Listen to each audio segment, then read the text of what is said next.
بسم اللہ الرحمن الرحیم الصلاۃ والسلام علیک یا خاتم النبیین وعلی آلک واصحابک یا رحمۃ للعالمین الحمد للہ الذی وحدہ لا نبی بعدہ وعلی آلہ وصحبہ اما بعد فاعوذ باللہ من الشیطان اللعین الرجیم بسم اللہ الرحمن الرحیم ما کان محمد ابا احد من رجالکم ولكن رسول الله وخاتم النبيين وقال رسول الله صلى الله تعالى عليه وآله وسلم أنا خاتم النبيين لا نبي بعدي رواه البخاري في صحيحه ومسلم في صحيحه ورواه أبو داود صدق الله مولانا العلي العظيم وصدق رسوله النبي الكريم الأمين ونحن على ذلك لمن الشاهدين والشاكرين والموقنين والمسلمين. حضرات محترم، ضروریات دین اسلام میں سے کسی ایک بنیادی ضروری مسئلے کا انکار کفر خالص، اس کے کفر میں شک کرے وہ بھی ایمان سے فارغ. ان مسائل ضروریہ میں سے اللہ تعالیٰ کو تسلیم کرے بمع تمام صفات کمالیہ کے. اللہ تعالیٰ کی کسی ایک وصف کا انکار کرے وہ ایمان سے فارغ ہے.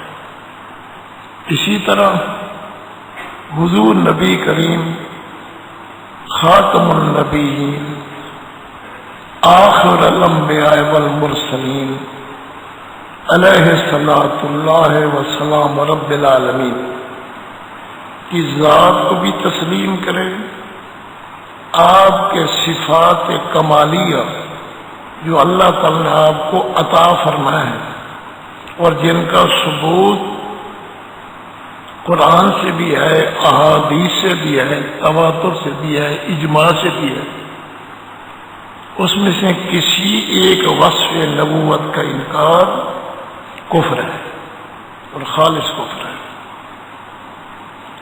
حضور نبی کریم صلی اللہ تعالی علیہ وآلہ وسلم نے حضرت زید کو منہ بولا بیٹا بنایا. مجہول اور نسب نہیں ہے، وہ ان کا نسب اور والد معلوم ہے. ان کو بیٹا بنایا.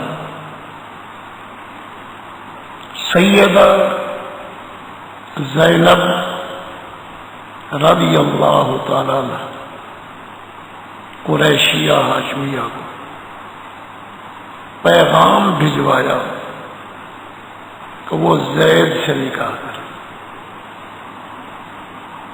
ان کے بھائی اور انہوں نے اس بات کو پسند نہ کیا کہ ایک غلام سے شادی کرے آزاد عورت قریشی ہاشمی.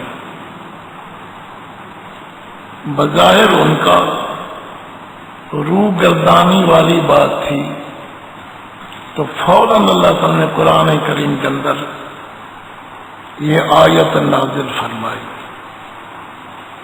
ما کان لمؤمن ولا مؤمنۃ اذا قضى الله ورسوله امرا ان يكون لهم الخيرہ، کسی مومن مرد کو، کسی مومن عورت کو یہ حق نہیں پہنچتا، اختیار اس کا ختم ہو جاتا ہے، اختیار اس کا سلب ہے، اس کو کوئی حق نہیں کہ رسول کے فیصلے کے بعد وہ چوں چرا کریں، پسند کرے نہ کریں، کسی مومن کی حق نہیں پہنچتا۔ حسب تشریح مفسرین اذا قضى اللہ کا لفظ جو پہلے آیا وہ توطیے اور تمہید کے لیے آیا، اصل میں رسول کے فیصلہ مراد ہے، رسول کا فیصلہ ہی اللہ تعالیٰ کا فیصلہ ہے۔ اذا قضى اللہ ورسولہ، اصل مقصود رسول کا فیصلہ ہے، اللہ کریم کا نام بطور توطیہ تمہید ذکر کیا گیا۔ جب یہ آیت نازل ہوئی تو فوراً حضرت سیدہ زینب اور ان کے بھائی نے رجوع کیا کہ ہم اپنی رائے سے رجوع کرتے ہیں، اپنے ایمان کو ثابت کرتے ہوئے زید سے نکاح پہ راضی ہو گئے، نکاح بھی ہو گیا۔ حضور نبی کریم صلی اللہ تعالی علیہ وآلہ وسلم کو باطلاع خدا بندی باعلام ربانی یہ علم تھا ایک وقت آئے گا زید زینب کو طلاق دیں گے اور ان سے میرا نکاح ہوگا، اور نکاح کرنے والا رب العالمین ہوگا۔ کچھ مسائل قول رسول صلی اللہ علیہ وسلم بیان ہوئے، مگر قول کے بعد عمل سے جب آپ نے اعراض کیا تو کچھ تھوڑا سا شبہ پیدا ہو جاتا ہے، فرمایا تو صحیح پھر خود عمل نہیں کیا، جیسے دب وغیرہ کے متعلق حلت کے لیے فرما تو دیا، خود تناول نہیں فرمایا۔ لیکن جب قول بھی ہو ساتھ عمل بھی ہو، وہ مسئلہ من کل الوجوہ واضح ہو جاتا ہے، کسی کے دل میں کوئی شبہ باقی نہیں رہتا، کوئی وسواس پیدا نہیں ہوتا۔ حضور تو جانتے تھے اللہ تعالیٰ کے بتانے سے جل جلالہ ایک وقت آئے گا زید طلاق دیں گے اور زینب میرے نکاح میں آئیں گی، اور نکاح کرنے والا خود اللہ تعالیٰ ہوگا۔ وَتُخْفِي فِي نَفْسِكَ مَا اللَّهُ مُبْدِيهِ، اے رسول صلی اللہ علیہ وسلم تم اپنے دل میں چھپاتے تھے جس کو اللہ ظاہر کرنے والا تھا، آپ دل میں چھپاتے تھے۔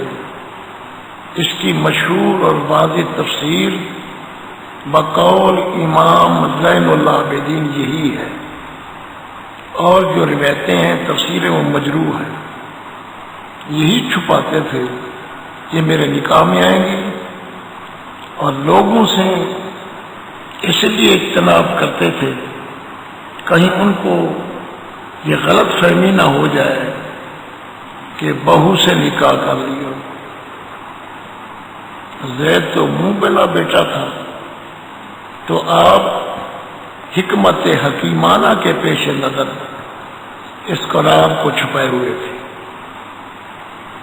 جب حضرت زید نے طلاق دے دی، یہاں کچھ بد مذہب کہتے ہیں کہ عدت گزرنے سے پہلے حضور نے ان سے نکاح کر دیا، یہ بلغت الحیران وغیرہ میں حضور کے گستاخ گروہ جو ہے انہوں نے یہ لکھا، حالانکہ صحیح مسلم کی روایت ہے لمن قدت عدت و زینب، جب سید عدت گزر گئی پھر آپ نے نکاح کیا۔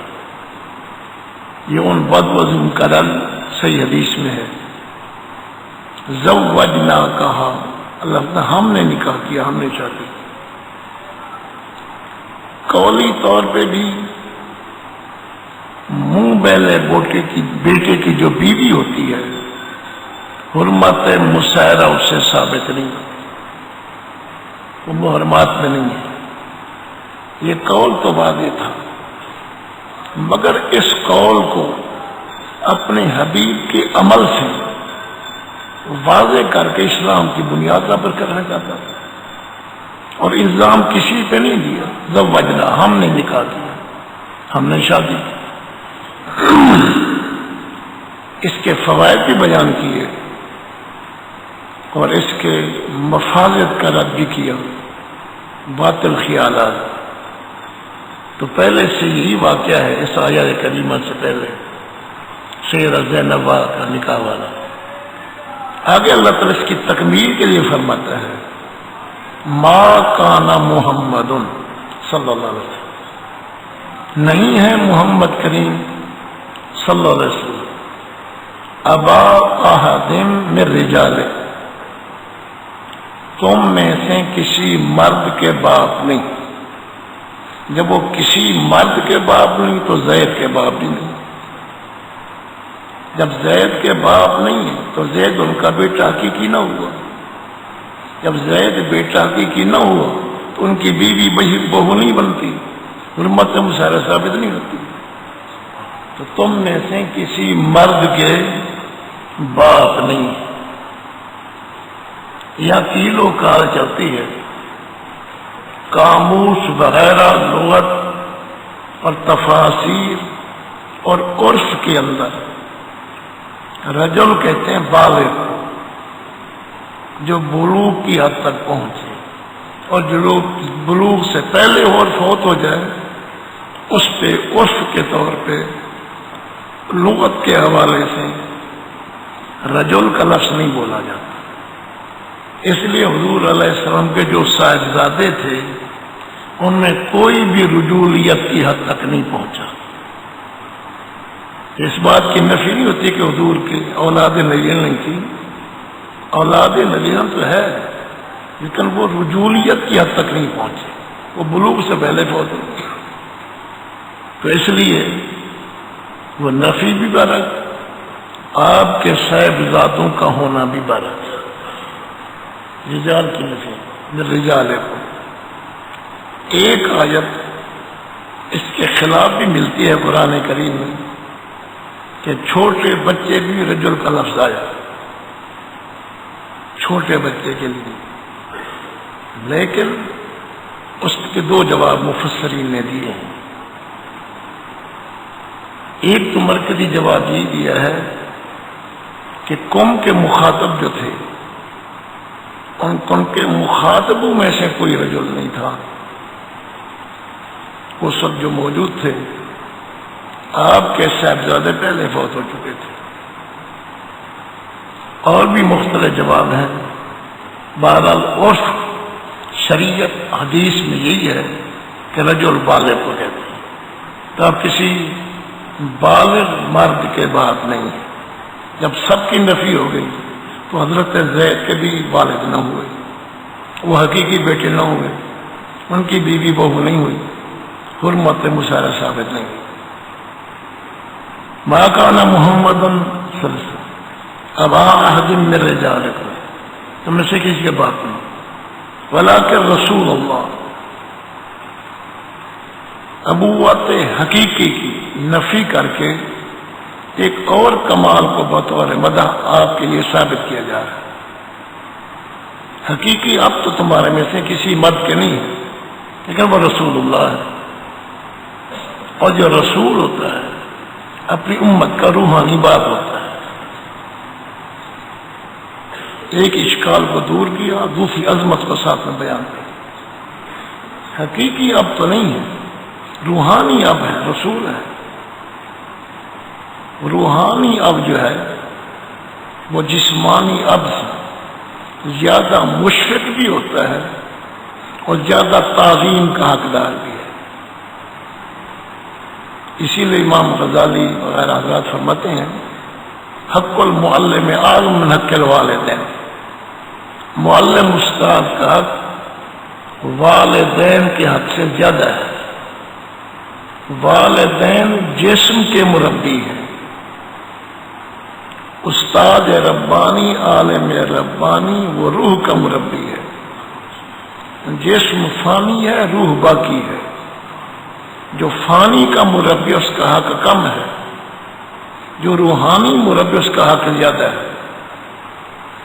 اور سارے روحانی تربیت کرنے والوں میں سب سے اول اقدم افضل مربی آمنہ کے لال ہے صلی اللہ علیہ وسلم۔ تو لہذا چونکہ حضور مربی ہیں روحانی طور پہ ساری امت کے، وہ رسول اللہ ہیں، رسول ہونے کے ناطے سے وہ روحانی اب ہیں۔ اس لیے آپ کی ازواج و امہاتوں، حضور کی گھر والیاں مومنوں کی مائیں ہیں۔ اور ایک روایت قرآن میں یہ بھی ہے وَهُوَ أَبُو اللَّهُ، کہ رات صبح کی رات یہ بھی ہے حضور کی گھر والیاں امہات المومنین ہیں اور حضور اب ہے مومنوں کے۔ یہ اب جو ہے جسمانی نہیں ہے، اس کی نفی ہو رہی ہے، یہ اب روحانی ہے، حقیقی اب ہے۔ اگر جسمانی اب مہربان ہوتا ہے تو روحانی اب سے کئی گنا زیادہ مہربان ہوتا ہے۔ حضور کی مہربانی صلی اللہ علیہ وسلم اور رحمت عام بھی ہے، خاص بھی ہے۔ آپ کے لیے قرآن کریم کے اندر یہ بھی موجود ہے وَمَا أَرْسَلْنَاكَ إِلَّا رَحْمَةً لِلْعَالَمِينَ، پورے عالمین کے لیے، تمام عالمین کے لیے آپ رحمت ہیں۔ یا رحمت مصدر بمعنی اسم فاعل ہے۔ وَمَا أَرْسَلْنَاكَ فی حال من الاحوال الا حال کونک راحم العالمین، ہم نے آپ کو بھیجا، آپ کی حالت یہ ہے کہ آپ تمام عالمین کے ذرے ذرے پہ رحم فرمانے والے ہیں۔ تو یہاں عالمین کے لیے ہے۔ اور دوسرے مقام پہ قرآن کریم میں آیا لَقَدْ جَاءَكُمْ رَسُولٌ مِّنْ أَنفُسِكُمْ من انفاسکم عزیز علیہ ما عنتم حریص علیکم بالمؤمنین رؤوف الرحیم۔ اس آیہ کریمہ کے اندر اللہ تعالیٰ نے جل جلالہ وعم نوالہ حضور کی رحمت کو مومنوں کے ساتھ خاص فرمایا، بالمؤمنین رؤوف الرحیم۔ اور پہلی آیت میں اللہ نے حضور کی رحمت کو عالمین کے لیے بیان فرمایا۔ اگر آپ کی رحمت تمام عالمین کے لیے ہے تو پھر مومنوں سے تخصیص کیوں؟ فقط مومنوں پہ رحم کر لیں۔ اگر وہ فقط مومنوں پہ رؤوف ہے، رحیم ہے، تو عالمین کا اطلاق عموم کیوں ہوا؟ قرآن میں ٹکر نہیں، کم فہمی سے چکر پیدا ہو جاتے ہیں۔ قرآن میں ٹکر نہیں، وَلَوْ كَانَ مِنْ عِنْدِ غَيْرِ اللَّهِ لَوَجَدُوا بِاخْتِلَافًا كَثِيرًا۔ قرآن اللہ کا کلام نہ تو ٹکرا جاتا، کوئی آیت کسی آیت سے ٹکراتی نہیں، قرآن کا کوئی مضمون دوسرے میں مخالف نہیں۔ تطبیق کے لیے تائید عیزی ہو، نگاہ مستفی ہو، علم الموہبہ ہو۔ اس لیے یتلو علیہم آیاتہ بھی آیا حضور کی صفت، ویزکیہم آیا، پھر ویعلم الکتاب۔ پہلے آقا قرآن کی ایسے تلاوت فرماتے ہیں، عہدہ نبوت یہ ہے، اس کے بعد وہ پاک فرماتے ہیں۔ ظاہری جسم پاک ہو تو قرآن کو مس کر سکتے ہیں، حدث و بے وضو ہو قرآن کے الفاظ پر ہاتھ نہیں لگا سکتے، تو قرآن کے معنی مفہوم کو بھی وہی ہاتھ لگا سکتا ہے جس کا دل پاک ہو۔ الفاظ قرآن کے لیے جسم کا پاک ہونا ضروری ہے، مفہوم قرآن کے لیے دل کا پاک ہونا ضروری ہے۔ پانی جسم کو پاک کرتا ہے، آمنہ کے لال سرسم دل اور روح کو پاک فرماتے ہیں۔ وَيُزَكِّيهِمْ، قرآن کہتے ہیں تلاوت ایک کام اور ان کو پاک کرتے ہیں دوسرا کام. جس کو آپ پاک فرما لیتے ہیں وَيُعَلِّمُ الْكِتَابَ پھر کتاب کی تعلیم معنی اسرار و رموز بیان کرتے ہیں. اب جو کوئی نبی کو پاک کرنے والا ہی تسلیم نہ کرے وہ پاک ہو سکتا ہی نہیں. جب وہ پاک ہو سکتا ہی نہیں کبھی قرآن کے حقیقی مفہوم تک اس کی رسائی ہو سکتی ہے. یہ نہیں کہ فقط اس زمانے کے موجودوں علوم کے لیے مزکی تھے بلکہ سورۃ جمعہ 28ویں پارے میں ہے وَآخَرِينَ مِنْهُمْ لَمَّا يَلْحَقُوا بِهِمْ إِلَىٰ يَوْمِ الْقِيَامَةِ کی وضاحت کے ساتھ قیامت تک جو بھی پاک ہوں گے ان کو حضور مزکی مطہر صلی اللہ علیہ وسلم ہی پاک فرماتے ہیں. اور پاک کرنے والوں کا علم ہو کہ یہ حصہ ناپاک ہے اس کو میں نے پاک کرنا ہے. زندہ بھی ہو اور با علم بھی ہو اختیار بھی ہو قریب بھی ہو. تو حضور علیہ السلام کو ناپاکوں کا بھی علم ہے جسے چاہتے اسے پاک بھی فرماتے ہیں. جب پاک فرما لیتے ہیں پھر قرآن کی تعلیم اسرار رموز بیان فرماتے ہیں. تو حضور نبی کریم صلی اللہ علیہ وسلم مزکی ہیں اور معلم ہیں. آپ کی تعلیمات اور نظر کے بغیر قرآن کے اثر رموز نہیں کھل سکتے.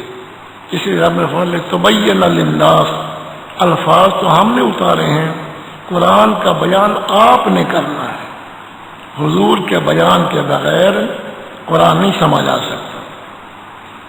صلاۃ کا لغوی ترجمہ کرتے رہیں دعا تاریخ الصلوات وغیرہ سے نماز نہیں پڑھ سکتے آپ لغت بے سکتے ہیں لیکن اقامت صلاۃ کے لیے پہلے حضور کی طرف توجہ کرنی ہوگی. اس لیے فرمایا صلو کما رأیتمونی اصلی پہلے مجھے دیکھو میری تو توجہ کرو گے تو پھر نماز پڑھ سکو گے. اگر مجھے راستہ سے ہٹا میری طرف نہیں دیکھو گے نماز نہیں پڑھ سکو گے. تو اللہ کے احکام پہ قرآن کے سمجھنے کے لیے نبی کی رویت ظاہری باطنی ضروری ہے تاکہ قرآن سمجھ میں آ سکے. تو حضور علیہ الصلوۃ والسلام چونکہ رحیم بھی ہیں رحمت بھی ہیں یہ ٹکر نہیں ہے. عمومی برحق ہے مومن کے تخصیص برحق ہے. جہاں رحمت للعالمین ہے وہاں اس میں فاعل راحم ہے. اس میں فاعل میں گاہے گاہے کی بات ہوتی ہے. رحیم صفت مشبہ ہے اس میں دوام و استمرار کی بات ہوتی ہے. تو تمام عالمین پہ وقفے وقفے سے آ کر رحمت فرماتے ہیں. ہر تمام جہانوں کے ذرے ذرے پہ وقفے وقفے سے. جیسے زوال کا معنی ہے ظالم کا معنی ہے جو ہر وقت مار رہا ہو. ہر وقت مارنے والے کو ظالم نہیں کہتے کبھی کبھی مارے وہ ظالم ہے. لیکن رحیم اسے کہتے ہیں جو ہر وقت رحم کرے. تو فرمایا تمام عالمین کے لیے تو میرا محبوب وقفے وقف سے رحم فرماتا ہے اور مومن کے رحیم ہے. ہر وقت ہر آن ہر ہر ہر پل میں ہر مومن پہ حضور رحم فرما رہے. جب والد تو ہر وقت اولاد پہ رحم نہیں کرتا. والد اولاد پہ حقیقی ابو اولاد پہ ہر وقت رحم نہیں کرتا. اس لیے اس والد کا درجہ کم ہے نبی کا درجہ زیادہ ہے کہ آپ کی شفقت اور رحمت ہر مومن پہ ہر وقت ہے. دوام کے ساتھ استمرار کے ساتھ آپ سو رہے ہوں تو مومن ہر مومن پہ رحمت فرما رہے ہیں. قیامت تک چھلکن خربن کوئی مومن بھی ہو ہر وقت ہر مومن پہ آپ رحیم ہیں. ایک آن کے لیے اگر آپ کی رحمت پھر جائے کسی سے وہ مومن مومن نہیں رہے گا وہ کافر ہوگا. یہ ایمان کی سلامتی ایمان کا ہونا نبی کی رحمت کی دلیل ہے. بالمؤمن رؤوف الرحیم. اسے وہ رسول اللہ ہے. رسول امت کے لیے روحانی والد ہوتا ہے. رسول کی گھر والیاں مومنوں کی مائیں ہیں اور وہ ان کے ابے ہیں. جسمانی طور پہ وہ ابے نہیں ہیں. زید کی بیوی سے نکاح برحق ہے لیکن یہ کمال ہرگز نہ بھولنا استدراک کر کے عظمت رسول کو بیان فرمایا. وہ رسول اللہ ہیں وہ روحانی والد ہیں وہ والد سے زیادہ مشفق ہیں. ہر وقت ہر آن ہر مومن پہ رحم فرمانے والے ہیں. اگر کسی نبی کے بعد پھر اور نبی نے آنا ہو، وہ کہتے کچھ میں نے بیان کر دیا، باقی کمی آنے والا نبی بیان کر دیا، پھر واقع کمی نہیں ہوتی، مگر آنے والا کوئی آ رہا ہو تو وہ معافات کی تلافی کر دیتا ہے۔ اللہ نے فرمایا رسول اللہ ہے، مگر یہ بھی خوب یاد رکھو جو آخری معلم آخری نبی ہو وہ مکمل طور پہ ہدایت دے دیتا ہے، تاکہ نئے نبی نے آنا نہیں، کسی چیز کی کمی وہ پوری نہیں ہو سکے گی، سب کچھ کرنا ہے اسی رسول نے کرنا ہے جو خاتم النبیین ہے، جو آخر الانبیاء ہے۔ رسول اللہ کے ساتھ خاتم النبیین کا لفظ ملا دیا تاکہ پتہ چل جائے آپ کی رحمت، آپ کی ہدایت من کل الوجوہ علی سبیل الاتم ہے، یہ آخری ہے، اس کے بعد کوئی اور تو نہیں آئے گا کہ وہ آ کے وہ کمی پوری کرے، یا یہ دین منسوخ تو نہیں ہو جائے گا۔ اس رسول اللہ کی تائید کے لیے، اس کی عظمت کو بڑھانے کے لیے، ابوت روحانی کو چمکانے کے لیے، افادت کی تکمیل کے لیے فرمایا کہ میرے محبوب خاتم النبیین ہیں۔ ہر رسول نبی ہے، جب وہ خاتم النبیین ہے تو خاتم المرسلین بھی ہیں۔ تو حضور علیہ السلام جامع لفظ رب نے بیان فرمایا کہ رسول بھی اس میں آ جائے، خاتم النبیین تمام انبیاء کے بشمول رسول وہ خاتم ہے۔ خاتم یختم ختما و ختاما، یہ بات چلتا ہے بار بار جب دیکھو خاتم یختم مستریں دو، ختما و ختاما، لغت کے اعتبار سے دیکھیں اس کے 3-4 ترجمے ہوتے ہیں۔ انگوٹھی کو بھی خاتم کہتے ہیں، مہر کو بھی خاتم کہتے ہیں، خاتم اور خاتم ہم مانا ہے، مرادف الفاظ اکثر کے نزدیک، بعد میں کچھ فرق بھی کیا ہے۔ تو حضور نبی کریم صلی اللہ علیہ وسلم خاتم الانبیاء ہیں، اب خاتمین پہ سب بال چلتی ہے، خاتم یختم ختما و ختاما، خاتم الشیء و خاتم علیہ، وعد علیہ الخاتم، فلاں چیز پہ ختم کیا، فلاں چیز پہ اختتام کیا، یعنی مہر لگا دی، انگوٹھی لگا دی۔ پہلے انگوٹھی کے زمانے میں بھی مہر لگائی جاتی تھی، وہ نگینہ جو تھا وہ مہر کے کام آتا تھا، جیسے آپ کی انگوٹھی کے اندر محمد رسول اللہ کا نقش تھا، تو لہٰذا وہ انگوٹھی اور مہر ایک ہی معنی میں ہو جاتا ہے۔ ختمہ باب تفصیل سے آتا ہے یہ، تو مبالغے سے اختتام کو کہتے ہیں۔ ختمہ البسہ الخاتم، فلاں کو انگوٹھی پہنائی، تختم الخاتم بہ ادخلہ فی اصبعہ، انگوٹھی کو انگلی میں ڈالنا، الخاتم والخاتم بالفتح و بالکسر، اس کی جمع ہے خواتین، اور کہتے خوتمہ ما یختم بہل ختم، مہر لگا کے جس کو سیل بند کر دیا جائے، مہر لگا کے جس کو بند کر دیا جائے، خاتم کا یہ مفہوم ہے۔ جب مہر لگ گئی، سیل بند ہو گیا، اس کے اندر مزید کوئی چیز داخل نہیں کی جا سکتی، اختتام ہو گیا، جو کچھ تھا دران آ گیا۔ یہ لغوی معنی بھی مراد نے تو انبیاء پہ حضور نے مہر لگا دی، اور کوئی نبی اس میں داخل نہیں ہو سکتا، جتنے تھے وہ آ چکے۔ اسی طرح لفافے پہ مہر لگا دی، اور کوئی ورق نہیں ڈال سکتے۔ خاتم اللہ علی قلوبہم وعلی سمعہم، دلوں پہ رب نے مہر لگا دی، اس میں اسلام وغیرہ کوئی چیز اندر داخل نہیں ہو سکتی۔ اسے نبیوں کے اب مہر لگ گئی تو مزید کوئی نبی اس میں داخل نہیں ہو سکتے، مہر لگ گئی۔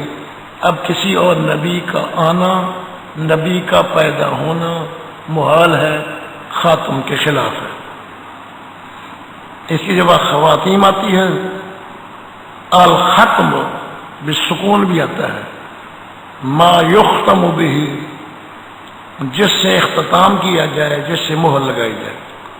ختام کا تلفظ بھی آتا ہے، اس کی جمع ختم ہے، ہر وہ چیز جس سے کسی چیز کا اختتام کیا جاتا ہے اس کو ختام کہتے ہیں۔ خاتم یختم ختما و ختام العمل، ختم العمل فارغ عنہ، عمل سے ختم ہوا، اس عمل سے فارغ ہوا، عمل آخر تک پہنچا، عمل مکمل ہو گیا، اس عمل میں کمی نہیں کہ کوئی اور چیز اس میں ملا دی جائے۔ کہتے ہیں خاتم الکتاب، کتاب کو ختم کیا، اخیر تک پڑھ لی، مکمل ہو گئی، مزید کوئی چیز نہیں بچی۔ تو نبوت بھی ختم ہو چکی اور اس میں نیا نبی پیدا نہیں ہو سکتا، نہ اس میں داخل ہو سکتا ہے۔ کتاب کو ختم کر، خاتم اللہ علیہ بالخیر، اللہ اس کا خاتمہ بالخیر کرے، انجام بالخیر ہو، عاقبت آخر اس کا اچھی ہو جائے۔ تو یہاں بھی آخر کا معنی ہے، اللہ اس کا خاتمہ بالخیر کرے، اختتام بالخیر ہو، اس کی عاقبت اچھی ہو، حسن عمل کے ساتھ جائے۔ اختم الکتاب، کتاب کو ختم کیا، انتہا تک پہنچا دیا، اب مزید کوئی کتاب کا مفہوم سطور باقی نہیں ہے۔ دل پہ مہر لگا دی، اب کوئی چیز اندر داخل نہیں ہو سکتی، وہ دل سیل بند ہو گیا۔ خاتم علیہ کا بابہ، یہ اصطلاح ہے لفظ کے لغت کے اندر، فلاں پہ اس نے اپنا دروازہ ختم کر دیا، یعنی بند کر دیا، اب یہ آنے والا اندر نہیں داخل ہو سکتا، جو بھی آئے۔ جب ختم النبیین ہو گئے اور کوئی نبی نہیں پیدا ہو سکتا کہ اندر داخل ہو جائے، نبوت کا دروازہ بند ہو گیا۔ کبھی یہ بھی آتا ہے کہ خاتم الاناء، خاتم الاناء بھی یہ لغت میں چلتا ہے، جب برتن کو مٹی وغیرہ سے بند کر دیا جائے، اس کا منہ بند کر دیا جائے، اندر کوئی چیز داخل نہ ہو، اس کہتے ہیں خاتم الاناء، برتن کو بند کر دیا، برتن کو مٹی وغیرہ سے بند کر دیا، اندر کوئی چیز داخل نہ ہو سکے۔ تو جہاں بھی خاتمہ کا لفظ آتا ہے، اختتام، آخر، انجام، کسی اور کو اس میں داخلہ ممنوع ہو جاتا ہے۔ تو یہ تین معنی عام طور پہ ہیں خاتم، آخری، اختتام۔ مہر، انگوٹھی، مہر میں بھی، انگوٹھی میں بھی مال وہی ہے کہ اور کسی چیز کا داخلہ اس میں ممکن نہیں، سد باب ہو گیا، دروازہ بند ہو گیا۔ یہ تو تھا لغت کے اعتبار۔ اگر کوئی قرآن پاک کے کسی لفظ کا لغوی ترجمہ کرے اور شرعی ترجمہ چھوڑ دے، وہ بھی ایمان سے فارغ ہے۔ لغوی ترجمے کے پیچھے چلے، اس کے مد مقابل شرعی ترجمے کو پیٹھ دے دے، وہ بھی ایمان سے فارغ ہوتا ہے۔ اور اس کا شرعی ترجمہ کیا ہے؟ صحیحین کی حدیث ہے اور ابو داود کی روایت سے آقا نے خود سے ترجمہ کیا، انا خاتم النبیین، بخاری، مسلم، ابو داود، میں خاتم النبیین ہوں۔ کیا معنی؟ لا نبی آبادی، یہ خود حضور صلی اللہ علیہ وسلم کا ترجمہ ہے کہ میرے بعد کوئی نبی پیدا نہیں ہوگا، میرے بعد کوئی نبی پیدا نہیں ہوگا، لا نبی آبادی، میرے بعد کوئی نبی نہیں، میں خاتم النبیین ہوں۔ تو حضور علیہ السلام کی زبان مقدس ہے اور صحابہ کرام سے، ائمہ تفاسیر سے 1300-1400 سال تک خاتم النبی یہی ترجمہ ہوتا رہا کہ حضور آخر الانبیاء ہے۔ قرآن کس کا نام ہے؟ القرآن اسم للنظم والمعنى جميعا، القرآن اسم للنظم والمعنى جميعا، قرآن لفظ اور معنی کے مجموعے کا نام ہے۔ کوئی لفظ قرآن معنی کا انکار کرے، معنی بھی متواتر، معنی بھی زبان رسالت سے ثابت شدہ، جس پہ صحابہ کا اجماع، ائمہ کا اجماع، تو اس ترجمے کا انکار کرنا قرآن کا انکار ہے۔ لہذا قرآن کا انکار کفر ہے، اور قرآن فقط الفاظ کا نام نہیں، معنی بھی ساتھ تسلیم کرے تو پھر وہ قرآن پہ اقرار کرنے والا ہے، ورنہ وہ قرآن کا منکر کہلائے گا۔ یہ ایک آیت لغوی اعتبار سے بھی، شرعی ترجمے سے بھی، تواتر سے بھی، ائمہ تفاسیر سے بھی، امام الانبیاء سے بھی، صاحب قرآن سے بھی یہی ترجمہ ہے کہ میں خاتم النبیین ہوں، آخر الانبیاء ہوں، میرے بعد کوئی نبی پیدا نہیں ہوگا۔ نبی نکرہ ہے، لا نافیہ ہے۔ نکرہ حیز نفی میں مفید عموم ہوتا ہے، ذلی، بروزی وغیرہ وغیرہ، کوئی نبی نہیں آ سکتا، میں آخری نبی ہوں۔ یہاں ایک اشکال پیدا ہوتا ہے کہ عیسیٰ علیہ السلام تو نازل ہوں گے، جب وہ نبی نہیں ہوں گے،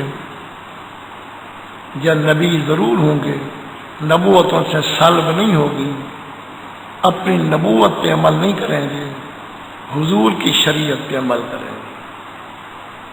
صفت نبوت تو پہلے انبیاء کے لیے بھی ثابت ہے، کوئی نبی وصال کے بعد یہ نہیں کہ نبی نہ رہے، ہر نبی وصال کے بعد بھی نبی ہے۔ جس ولی کا خاتمہ ایمان پہ وفات کے بعد بھی وہ ولی اللہ ہے، وفات کے بعد بھی نبی اللہ ہے۔ لیکن عیسیٰ علیہ السلام بھی نبی ہیں، اگرچہ اپنی نبوت اور شریعت جاری نہیں کریں گے، وہ خاتم النبیین کے متبع بن کے رہیں گے۔ کسی کو پہلے نبوت مل چکی ہے، وہ ایسا آیت کے خلاف نہیں ہے۔ کوئی پہلے رسول بن چکے ہیں، اس آیت کے خلاف نہیں ہے۔ آپ کے تشریف لانے کے بعد، آپ کے زمانے میں یا آپ کے بعد کوئی اور نبی بن جائے، یہ نہیں ہو سکتا، یہ ضروریات دین کے خلاف ہے، نص قطعی قرآنی کے خلاف ہے۔ اگر کوئی لغوی معنی سے ہیرا پھیری کرے، کسی انگریز کا پودا، کسی انگریز کا بچہ، انگریز کا پودا پروردہ، تفریق بین المسلمین کے لیے، تو لغوی ترجمہ اگر کرے تو شرعی ترجمے کا جو انکار کرے گا پھر بھی وہ کافر ہو جائے گا۔ اسی طرح صلاۃ کا کوئی لغوی ترجمہ کرے، ارکان مخصوصہ مراد نہ لے، وہ بھی ایمان سے خارج ہے۔ زکوٰۃ نم اور بڑھنے کا ترجمہ کرے، لیکن زکوٰۃ کی وہ شرعی تعریف جو شریعت میں بیان ہوئی اس کا منکر ہو، وہ بھی کافر ہے۔ اسی طریقے سے صوم صرف امساک کا قائل ہو، کہاں سے لے کے کہاں تک، کس چیز سے امساک رکے، لغوی ترجمہ کرے، شرعی ترجمہ نہ کرے، وہ بھی ایمان سے خارج ہے۔ جیسے صلاۃ کا لغوی ترجمہ کر کے شرعی ترجمے کا منکر ایمان سے خارج، زکوٰۃ کا لغوی ترجمہ کرے، شرعی مفہوم تسلیم نہ کرے، ایمان سے خارج، صوم کا لغوی ترجمہ کرے، شرعی ترجمہ نہ کرے، ایمان سے خارج۔ اسی طرح خاتم کا ترجمہ لغوی کرے، شرعی کا منکر ہو، وہ بھی ایمان سے خارج ہے۔ یہ ایک آیت کریمہ، مزید تفصیل انشاءاللہ عرض کریں گے۔ جو کچھ کہا ہے آپ نوٹ فرماتے جائیں، کوئی زود نویس ہو اس سے مکمل کر لیا کریں تاکہ کتاب سے کوئی چیز رہ نہ جائے۔ مزید قرآن کریم کی آیت، الف لام میم ذالک الکتاب لا ریب فیہ ھدی للمتقین الذین یؤمنون بالغیب ویقیمون الصلاۃ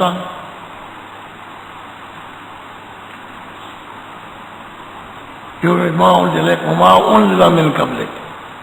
مومن وہ ہیں جو آپ پہ نازل ہوا اس پہ ایمان لاتے ہیں، وما انزل من قبلک، اور آپ سے پہلے جو نازل ہوا اس پہ بھی ایمان لاتے ہیں.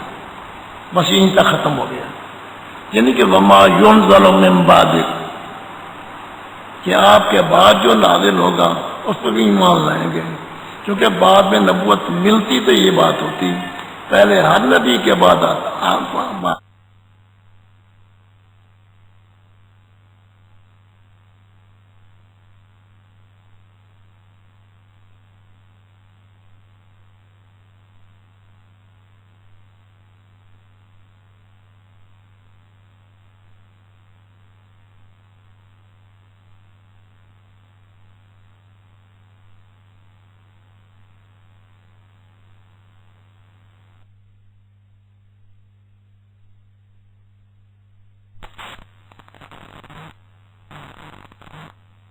حضور پہ ایمان لائیں، اور حضور سے پہلے جو نازل ہوا اس پہ ایمان لائیں.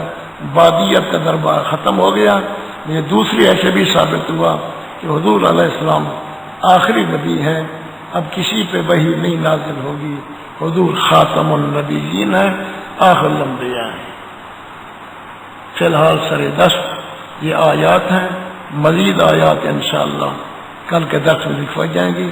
اس آیت کے متعلق مزید تفصیل تشریح بھی عرض کی جائے گی. مرزائی قادیانی کافر لفظ خاتم النبیین کے منکر نہیں ہے، اور نالوتی بھی منکر نہیں ہے. خاتم تو مانتے ہیں، مانا نہیں مانتے. شرعی معنی کے منکر ہے، نبی متباتر معنی کے منکر ہے.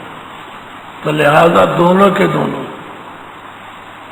چاہے اس کا دروازہ کھولنے والا ہو چاہے دعویٰ کرنے والا ہو، دونوں کے لیے اعلی حضرت کا فتویٰ اور حرمین جو علماء کا فتویٰ سبھی ایک ہے. جواز کا قائل ہو، دروازہ کھولے نبوت کا وہ بھی، اور دعوے دار بھی، سبھی ایک شخص ہے. ممکن نہیں کہ حضور کے بعد وہی نازل ہو یا کوئی نبی پیدا ہو. جو پیدا ہو چکے آپ کے بعد کوئی نبی پیدا نہیں ہوگا. اللہ تبارک و تعالی اسی اعتقاد کا راستہ رکھے. انگریز کے پودے سے اللہ بچائے، ان کے مغالطے سے اللہ ہم سب کو محفوظ رکھے.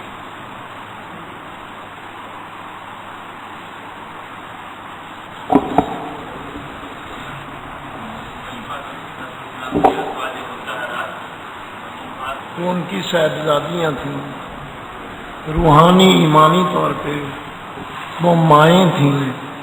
جو جھڑکنا یا سمجھانا تھا وہ محبت رسول کی وجہ سے تھا.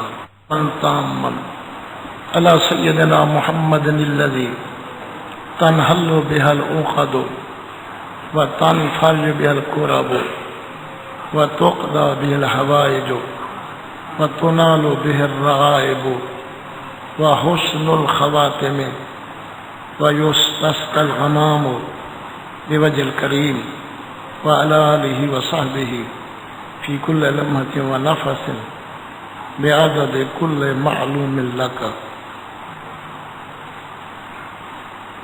آمنت بكلامك يا الله بمرادك. آمنا بكلامك يا الله على مرادك. آمنا بکلام رسولک صلی اللہ علیہ وسلم علی مرادہ. آمنا بکلام العارفین علی مرادہم. یا اللہ ہم سب کے سب معلم متعلم سرپرست تیرے پیارے محبوب کی ایک وصف جلی کے لیے، مرکزی وصف کے لیے جمع ہو کے یہ کام کر رہے ہیں. ہمیں ریا سے بچانا. یا اللہ ہمارے میں خلوص عطا فرما. ہم تیرے محبوب کی عزت و عظمت کی رکھوالی کے لیے جمع ہوئے ہیں. تیرے محبوب کے دشمن، آپ کی صفت کے منکرین کے لیے یہ ساری کاوش ہو رہی ہے. یا اللہ اس خدمت کو، اس سرپرستی کو اپنی بارگاہ میں مقبول و منظور فرما. ہم تیرے نبی کے غلام، نام لیوا، کلمہ پڑھنے والے تمہیں ختم نبوت کا واسطہ دیتے ہیں، نبی کے خاتم النبیین کا صدقہ، میرا اور حاضرین اور سرپرست افراد کا خاتمہ ایمان پہ کرنا، ہمیں دج سے بچانا، دجالوں سے بچانا، کذابوں سے بچانا، دجالوں سے بچا، کذابوں سے بچا، نفس شیطان کے پنجے سے چھڑا۔